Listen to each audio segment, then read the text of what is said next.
Muqaddime Uyg'urlar Xitoylarning donglik klassik asarlarining hammasidagidek Uyg'ur tiliga tarjima qilib chiqdi.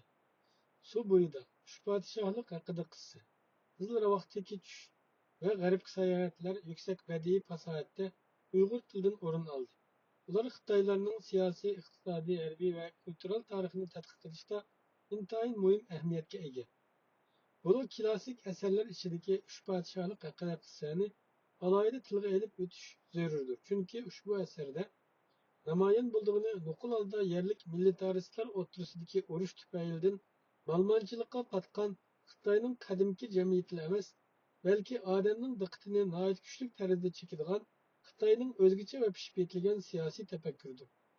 Bir-biri bilan tirkishib turayotgan uch podshohlik mukammal bir siyosiy tashkillikni, ko'p qatlamli siyosiy vaziyatni, makonni va siyosiy reallikni tashkil qiladi. Bu üç kuch hem birbiriga qarshi hem birbiriga yaqinidir. Bu yerdagi qarama-qarshilik mohiyati dialektiklik bog'lanishga ega. Bu qarama-qarshilikning dialektiklik birligidir.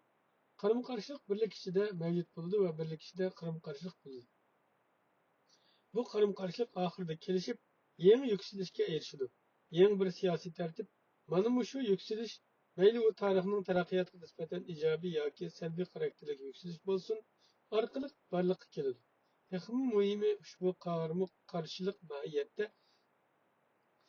tuvandagi bir yurish qarama-qarshi tarkiblarini manbalaydi.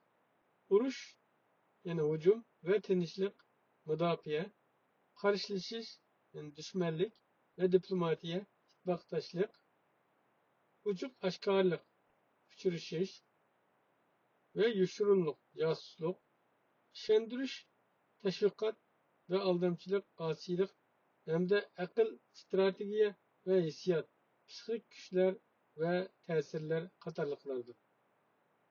Uch podshohlik haqida qissa Xitoyning xeyli mukammallashgan urush amaliyatining emas, balki yana uningdan yakunlanib mengilgan nazariyasining borligini bildirdi.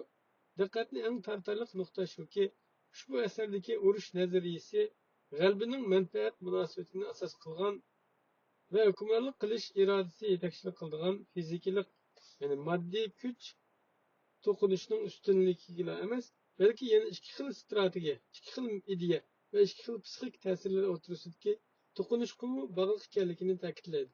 Mundaqcha aytganda, har qanday urushning g'alabasi fizikalik kuch va moddiy qudratni keng doiralik texmi cho'nqur va texmi uzoq muddatli bo'lgan psixik kuchlar va ta'sirlarga bog'liqdir.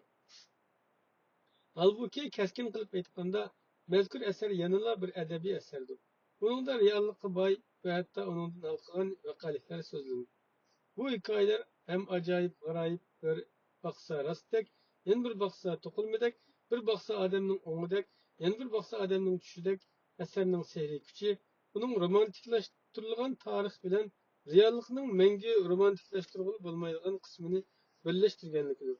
Buningda reallikdagi tipki qo'lga tushkuchi bo'lgan hayotlik bilan momatlik o'tirisidagi harakatchan to'qinish ideallashtirildi, yuksaldirildi. Shuningdek, bu bir sistemlik nazariya shaklida emas, balki adabiy shaklda tamomlandi.